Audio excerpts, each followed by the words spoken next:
hiring now, I would love to understand your thought process of just how they're managing Shedeur. Is it a realistic situation for him to play this year, or what should we expect from him?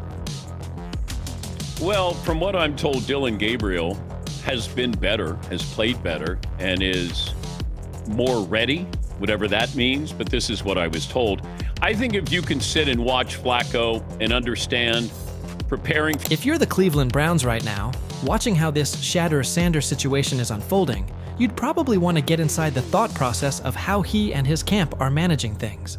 The obvious question is whether it's realistic to expect him to play this year, or if the best option is for him to sit, learn, and bide his time. Source tells me that it wasn't just the Baltimore Ravens. It was three teams: the Cleveland Browns, the Philadelphia Eagles, and it also was Baltimore Ravens. Now this is where the perspective gets skewed, because why would Shedeur not want to go to Baltimore? If any team has been on the cutting edge of saying we figured out the recipe of drafting and developing good players to play great and elite, that's one of the teams that does it at a high level. Why not go to Baltimore? Word around the league is that Dylan Gabriel has been sharper in practices, more polished, and is considered more ready, whatever that means.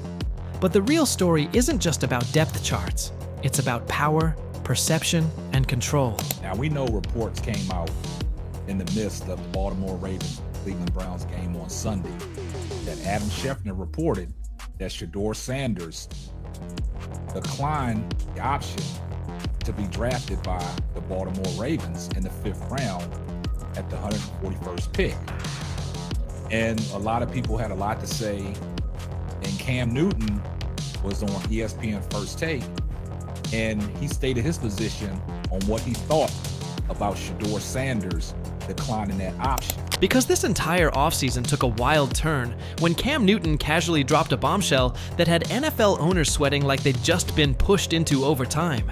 The league has always prided itself on controlling the draft narrative, treating it like their own polished Broadway show. But Shedeur-Sanders flipped that script upside down. And I think if I'm Shedeur, you would ideally want to learn behind a guy like Lamar Jackson for this particular reason and this particular reason only. Not a lot of players can really cope with your star power, with your stardom, right? And let's really give credit where credit is due. At 28 years old, being a phenomenal athlete, the thing that I respect a guy like Lamar Jackson the most, we've never heard him have any off-the-field issues. And suddenly billionaires in $1,000 suits were scrambling. What could possibly be so threatening about a rookie quarterback that it sent some of the NFL's most powerful executives into panic mode? Cam Newton told us. And trust me, the details are wilder than anyone expected. According to Cam, it wasn't just Baltimore circling Shedeur. And look, Shedeur is not an athletic quarterback where he's going to play a different game. Obviously, he's more athletic than Flacco, but I said when they drafted him, I thought that he'd start a game this year. And hopefully he does, just to get that opportunity. I think what surprised me is when he manipulated the draft and told the Ravens not to draft him. That, to me, you're going to be in a first-class organization.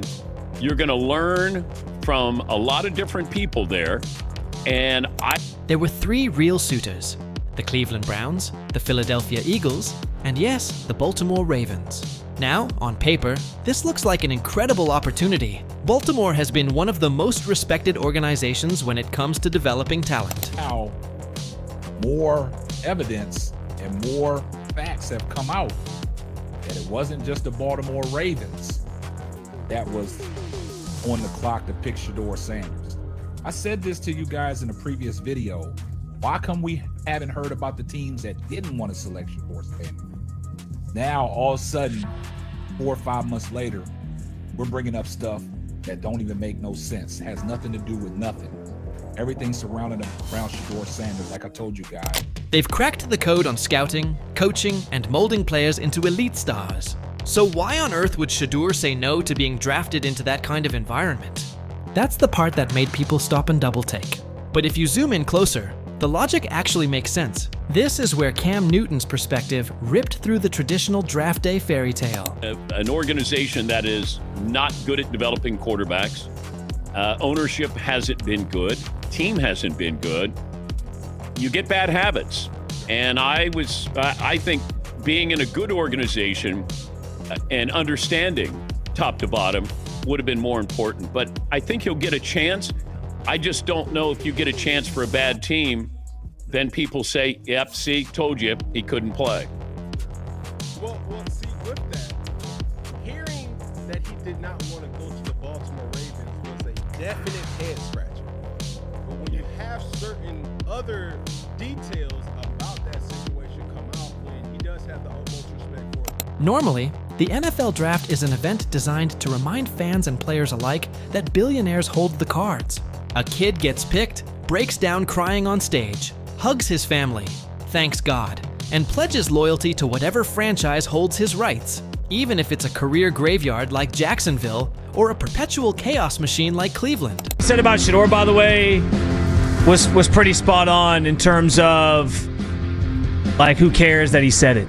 And if you have doubts about how good he would be, I threw this out there yesterday. Like, if I look around this league right now, and I look at some of the quarterback play that's been going on around this league, like, do I think that he couldn't put up at least like Spencer Rattler numbers to this point, or JJ McCarthy numbers because he's been bad, or Russell Wilson who just got. That's how it's supposed to go. But Shedeur Sanders didn't play along. He didn't act like a wide-eyed freshman, grateful for whatever crumbs the league tossed him. Instead, he treated franchises like they were dating apps, swiping left on billion-dollar organizations that didn't fit his future. Cam Newton confirmed it. He's been a stand-up guy, and if all of our opinions has always led to his on-field performance. Not a lot of people can relate to what Shedeur Sanders has been through in his whole life. And that right there serves even more to make him a better player because it's the totality of the position. And I think Lamar Jackson would have been able to relate to him in many ways. Such a good point. But how many people are coming out of college thinking about learning instead of playing? Shedeur didn't just slide in the draft. He actively declined to be drafted by certain teams. This wasn't arrogance for the sake of arrogance. This was strategy. And that's what shook the NFL to its core. Reports surfaced during a Ravens game that Adam Schefter had confirmed Sanders rejected Baltimore at the 121st pick. Fifth-round pick. Put your head down and grind. The game is not just about completing the pass. The game is more focused on the neck up. Hey, what's my side test? Hey, who am I? Hotter reps to be had, hopefully, throughout this preseason. Fans and analysts lit up the airwaves. Cam Newton went on First Take and didn't just weigh in. He doubled down, explaining why it made perfect sense for Shedeur to walk away from certain opportunities. See, when you talk about Baltimore, you're really talking about Lamar Jackson's kingdom. At 28, Lamar isn't just the face of the franchise. He's one of the most gifted athletes in the league, a quarterback with MVP credentials and zero off-field scandals. In short, he's untouchable. Now, if you're Shedeur, you've got to ask yourself, do you really want to spend the next decade as Lamar's stunt double?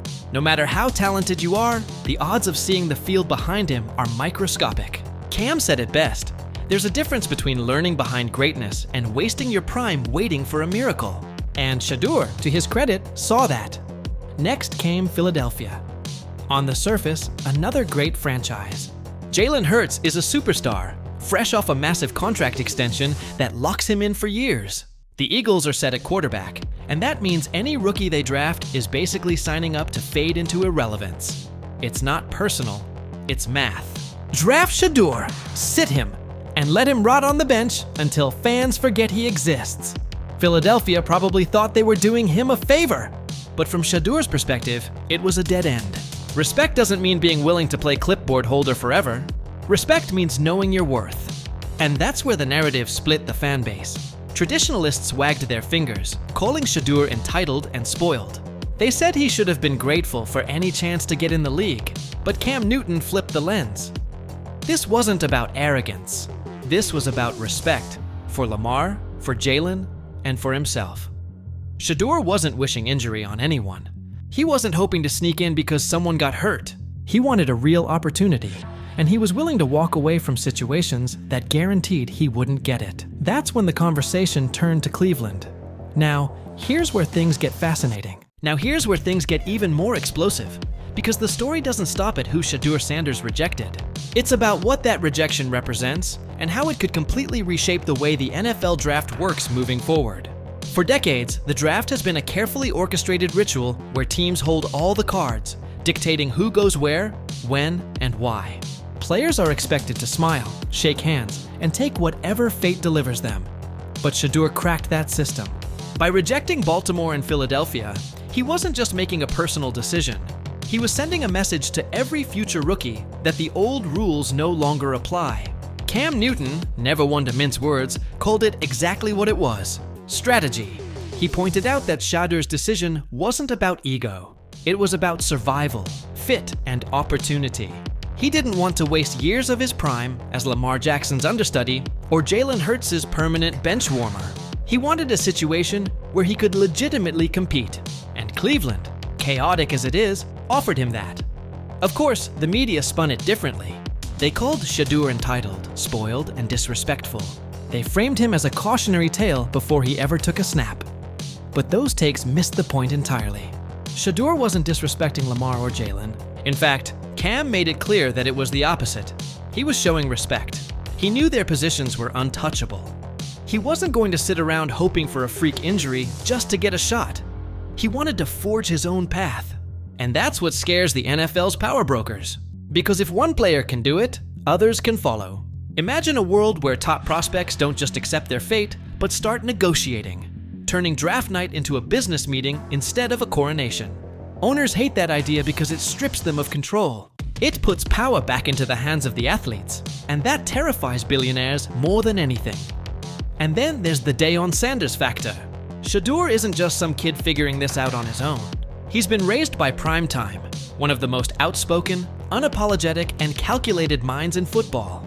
Deion's been teaching him since day one not to settle, not to bow, and not to let others dictate his destiny. So, when Shedeur rejected those franchises, it wasn't some spur-of-the-moment stunt. It was years of philosophy coming to life on draft night. Cleveland, for all its dysfunction, represented something Baltimore and Philadelphia couldn't offer: an open lane. A path where Shedeur could actually step onto the field without waiting half a decade for a Hall of Famer to retire. Sure, the Browns are notorious for ruining quarterbacks. Sure, ownership is erratic. But when the alternative is wasting your youth holding a clipboard, the chaos starts to look like opportunity. That's the gamble Shedeur took. And whether it pays off or not, he's already changed the conversation. Alex Smith, the former #1 pick who spent much of his career being treated like a placeholder, criticized the move.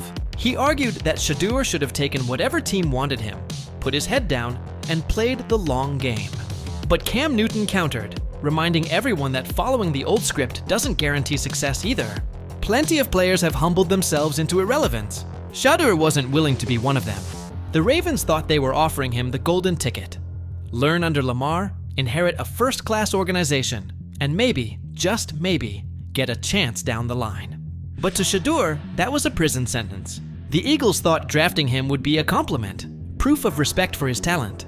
But Shedeur didn't want respect at the cost of invisibility. So he chose chaos, he chose Cleveland, he chose risk.